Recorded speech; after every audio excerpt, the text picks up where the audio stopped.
Muy bien, continuamos aquí en Portada y nos acompaña ahora nuestro siguiente invitado, el doctor Gustavo Gutiérrez Tixe, que es también abogado constitucionalista. ¿Cómo está, doctor Gutiérrez? ¿Qué tal, doctor?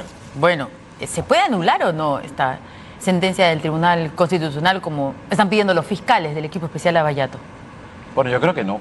Yo creo que no porque la decisión del Tribunal Constitucional es una decisión de última y definitiva instancia. El tribunal es el intérprete supremo y solamente tiene dos controles. O sea, él es el intérprete de intérpretes. O sea, me parece increíble que estemos buscando interpretar una decisión del Tribunal Constitucional. Acá solamente hay dos tipos de controles. Primero, el control internacional a través de la jurisdicción supranacional en caso hubiera desatendido el pedido de tutela, y el otro es el control político que hace el Congreso de la República a través de una denuncia constitucional. Si es que el Tribunal Constitucional en esta decisión hubiera cometido una infracción a la Constitución porque emitió una sentencia inocua, deficiente, etcétera, el único que le puede hacer un control es el Congreso, de forma tal que no hay ningún poder judicial, fiscal, mucho menos doctrinario, que puede ir con el sentido de la decisión adoptada. Pero usted ha escuchado seguramente y ha visto durante todo el fin de semana estos dos casos que se han mencionado. Primero, el del Frontón, ¿no? Sí. Por una decisión tomada por unos magistrados, ¿no es cierto? También 4. Uno tenía un voto distinto a los otros 3, y después de algunos años, cuando ya este magistrado había fallecido lamentablemente, pues el tema regresó al Tribunal Constitucional y los magistrados, de hecho, que están hoy, ¿no?, en su mayoría, decidieron qué era lo que quiso decir en realidad este magistrado Vergara. ¿Podríamos comparar estos dos casos como nos había dicho? No, primero porque fíjese que eso fue un hecho gravísimo. Y lo grave no genera ningún tipo de precedente. Por eso es que el señor Eloy Espinosa y los magistrados que firmaron este cambio en la cosa juzgada constitucional fueron sujetos a un juicio político, y el señor Eloy Espinosa se libró de la destitución como consecuencia de haber pedido una medida cautelar ante la Comisión Interamericana de Derechos Humanos, y quedó pendiente el tema en el Congreso, que se ha cerrado ciertamente. Pero en este caso del señor Vergara Gotelli había algunas peculiaridades, ¿no? Primero, que el señor Vergara Gotelli firmó. Segundo, después de la firma, lo que señalaban los magistrados que revocaron o cambiaron esta decisión es que el sentido del señor Vergara Gotelli era distinto. Era para, en todo caso, aperturar el proceso a los militares en el caso del Frontón. En el caso presente de Keiko Fujimori, en cambio, no ocurre eso, porque el señor Ramos está a favor de la libertad, como también los 3 otros magistrados que firmaron la sentencia. Entonces, son 3 magistrados a favor de la libertad y es uno más que también está a favor de la libertad, pero que tiene otro fundamento u otra posición. Más bien el precedente que se aplica acá es el caso de la sentencia 004 del año 2004 CC, el conflicto competencial entre el Poder Judicial y el Poder Ejecutivo, donde si uno revisa el fundamento de voto de la entonces magistrada Delia Reboredo Marzano, uno va a encontrar que Delia Reboredo Marzano en su fundamento dice: yo no estoy de acuerdo del 1 al 25 de todo lo que están diciendo mis compañeros. No estoy de acuerdo en nada. Es más, creo que lo que están diciendo es puede ser hasta delito. Porque están argumentando que... ¿Sobre qué tema era? Era el caso del presupuesto del Poder Judicial. Entonces dice: yo no estoy de acuerdo en absolutamente, en el 80% de la sentencia, no estoy de acuerdo, pero firmo.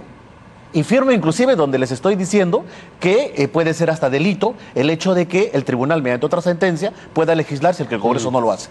O sea que hay varios casos similares. Ese es un contraejemplo, dice usted. Ese es un ejemplo claro de cómo es que las sentencias... puede diferir en el razonamiento. Es que son sentencias distintas. Por eso que tiene mucha razón el señor Blume cuando señala pues que hay sorprende mucho esta parece ausencia de formación o de conocimiento entre las diferencias que hay entre una sentencia judicial y una sentencia constitucional. Fíjense, vamos a ver en los próximos meses cómo va a ser la sentencia en el caso de la disolución del Congreso. En la sentencia de disolución del Congreso lo más probable es que haya 5 o 4 fundamentos de voto, y sin embargo van a tener que formar sentencia. O se van a pronunciar a favor o se van a pronunciar en contra. Pero estoy absolutamente seguro que la disidencia o la diferencia va a marcar los fundamentos de cada uno de los magistrados. En el caso del Tribunal Constitucional o de la Justicia Constitucional, lo que importa es el decisorio, porque usualmente es un foro extraordinario que lo que va a marcar es doctrina constitucional. Y una consulta, el doctor Julio Arbizu ha puesto en sus redes sociales que hay un antecedente parecido al de Keiko Fujimori que podría darse, ¿no?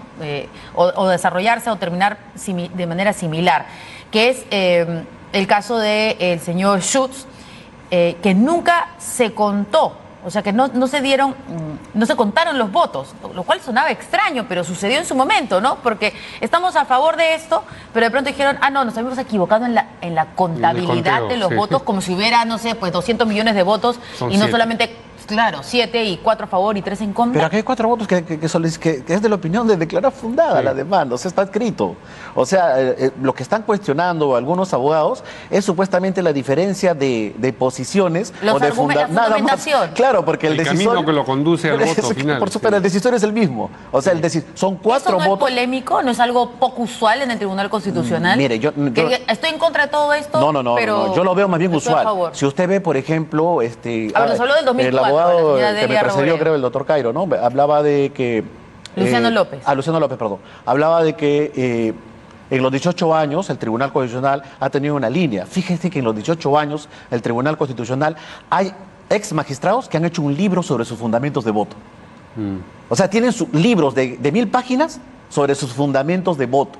Pero acá por ejemplo, el señor Ramos habla de voto singular. Votos singulares y fundamentos de voto. Voto singular y fundamentos de voto que al final ni siquiera está legislado, no se señala nada ni en el Código Procesal Constitucional ni en el reglamento del Tribunal Constitucional. Por tanto, es simplemente una opción cómo el propio magistrado califica o diseña su sentencia. Entonces, ¿usted estima que lo que va a ocurrir es que en efecto van a responder esta consulta, esta aclaración desde el Tribunal Constitucional, pero van a decir todo está en orden? Yo creo que eso va a ser un papelón, porque la aclaración... Un papelón para los que han pedido para la aclaración, los que han pedido. Dice usted. Sí, porque la aclaración lo único que va a precisar es que en qué sentido votó el señor Ramos, porque no se va a poder cuestionar mediante una aclaración cuál es el modo de producir una sentencia. Simplemente para poder ponerles algunos ejemplos más sobre este tema. El Tribunal Constitucional, por ejemplo, a diferencia de los tribunales ordinarios, emiten sentencia a los tribunales ordinarios únicamente en dos vías. Condena, absolución. Y nada más. En cambio, los tribunales constitucionales tienen una variedad de emisión de sentencias. Pueden emitir sentencias interpretativas, sentencias aditivas, sentencias exhortativas, sentencias manipulativas. Es decir, pueden hacer con su sentencia un conjunto de variedades que no lo tiene un juez ordinario. Sí. Y eso implica que en muchos casos la sentencia, como dice el propio Tribunal Constitucional y como señala el artículo 3 del título preliminar del Código Procesal Constitucional, las sentencias como las actuaciones del tribunal son elásticas. O sea, son muy moldeables. Lo que va a importar siempre en la justicia constitucional son los votos decisivos para estimar o desestimar una pretensión. El señor Blume, que era hasta hoy presidente del Tribunal Constitucional, ha sido más duro de lo que usted ha escrito con los fiscales del equipo especial Abajato. Ha dicho, no conocen ni la Constitución, ni la Convención Americana, ni los patrones convencionales.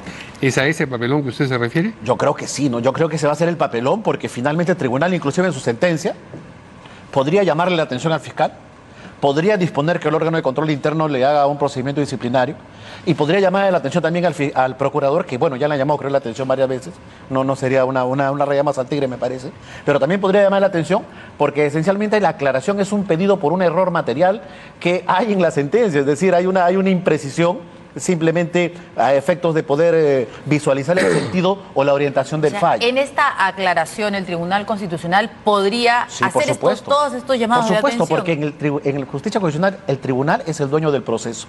El tribunal actúa con una capacidad absoluta que puede, inclusive en su sentencia, por eso que lo decía Dela Reboreo.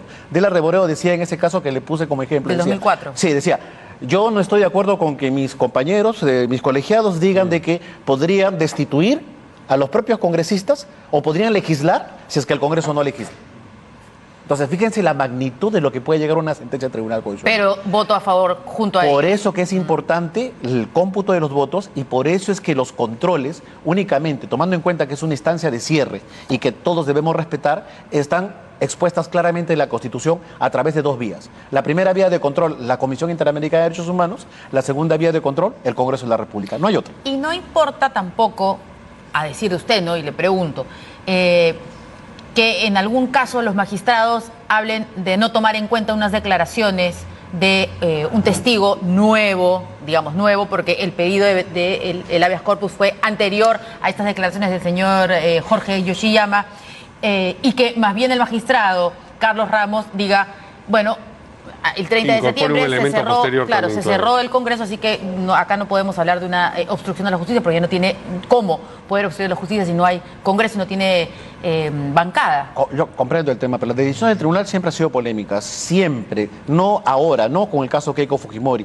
con el caso Bedoya y Vivanco, no sé si ustedes se recuerdan, cuando dispone la excarcelación de Bedoya y Vivanco, cuando vimos en el video cómo Montesinos le entregaba dinero para la alcaldía de Miraflores. Claro. El tribunal ingresó a conocer la decisión del Poder Judicial y la revocó y le ordenó detención preventiva. En el caso Bedoya de Vivanco, el caso Juliana Yamoja, en ese caso también donde hay una sentencia de 25 años de cárcel que asesinó a su madre, simplemente la revocó la decisión, ingresó a conocer de alguna forma el fondo del asunto y dispuso que haya un nuevo proceso penal. Siempre las decisiones cuando afectan la libertad individual son polémicas, pero en el caso de la libertad individual, y por eso reitero en el tremendo papelón que están haciendo, en el caso de la libertad individual impera el principio pro homine, el principio de la dignidad de la persona. Por tanto, cualquier elemento puede ser recurrible porque lo que se está protegiendo es la libertad, que es un valor preciado en el Estado democrático constitucional. Muy bien.